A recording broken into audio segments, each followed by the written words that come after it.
அகோரி பாபா, தயவு செஞ்சு வெளியே வாங்க. கோயில இருக்கிற ஆலமரத்துல ஒரு பயங்கரமான பாம்பு தொங்கிட்டு இருக்கு.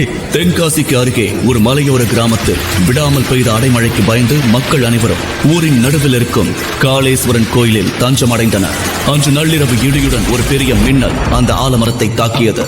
அப்போது ஒரு அபூர்வ ஒளியுடன் 5 தலைகள் கொண்ட மிகப்பெரிய பாம்பு ஒன்று அந்த ஆலமரத்தின் ஒரு கிளையில் தொங்கிக் கொண்டிருப்பதை ஊர் மக்கள் பார்த்தனர். அந்த கோயிலின் சேத்திர பாலனான அகோரி பாபாவிடம் சென்று விஷயத்தை சொல்ல அந்த ஆலமரத்தின் அருகில் வந்து பாம்பை பார்த்த அகோரி பாபா, இந்த அபூர்வ ராட்சச நாகம் இங்க எப்படி வந்தது? இந்த மாதிரி 5 தலைகள் கொண்ட பாம்பு நாகலோகத்துல மட்டும்தான் இருக்கும். இப்ப பூமிக்கு வந்திருக்குன்னா இங்க ஏதோ பெரிய அசம்பாவிதம் நடக்க போகுதுன்னு அர்த்தம். அதை கேட்டு ஊர் மக்கள் அனைவரும் பயந்து நடுங்கினர். அப்போது கூட்டத்திலிருந்து ஒரு மனிதன் கத்தினான், என்ன இது? இந்த பாம்போட தலையில இருந்து ரத்தம் வழியுது. இதை யாரோ கொல்ல முயற்சி பண்ணிருக்காங்க. இல்ல, இது சாதாரண பாம்பு இல்ல. நாகலோகத்திலிருந்து நேரடியா பூமிக்கு வந்திருக்கு. அந்த பாம்பை எப்படியாவது காப்பாற்றணும். அதுக்கு ஏதாவது ஆச்சுன்னா இந்த கிராமத்துக்கு பெரிய நெருக்கடி வந்துடும் என்று சொல்ல சிலர் அந்த பாம்பின் அருகில் செல்ல முயன்றனர். அப்போது கண்ணிமைக்கும் நேரத்தில் அந்த பாம்பு அங்கிருந்து மறைந்தது. ஆலமரத்தின் பழங்களில் இருந்து ரத்தம் வழிந்து கொண்டிருந்தது.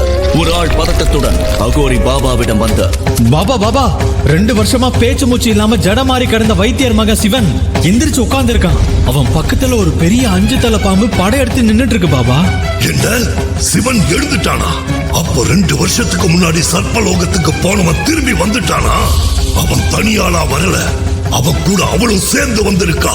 இத நான் உடனே தடுத்தாகணும்.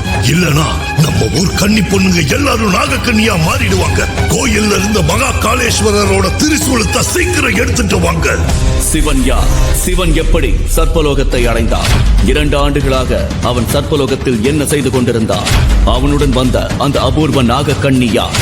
சர்ப்பலோகத்தில் இருக்கும் அபூர்வ பாம்பு எப்படி பூமிக்கு வந்தது? அதை கொல்ல முயன்றது யார்? நாகலோகம் பற்றிய பல அபூர்வ ரகசியங்கள் நிறைந்த இந்த விசித்திர கதையை உடனே பிளே பட்டன் கிளிக் செய்து கேளுங்கள். ரட்சகன்.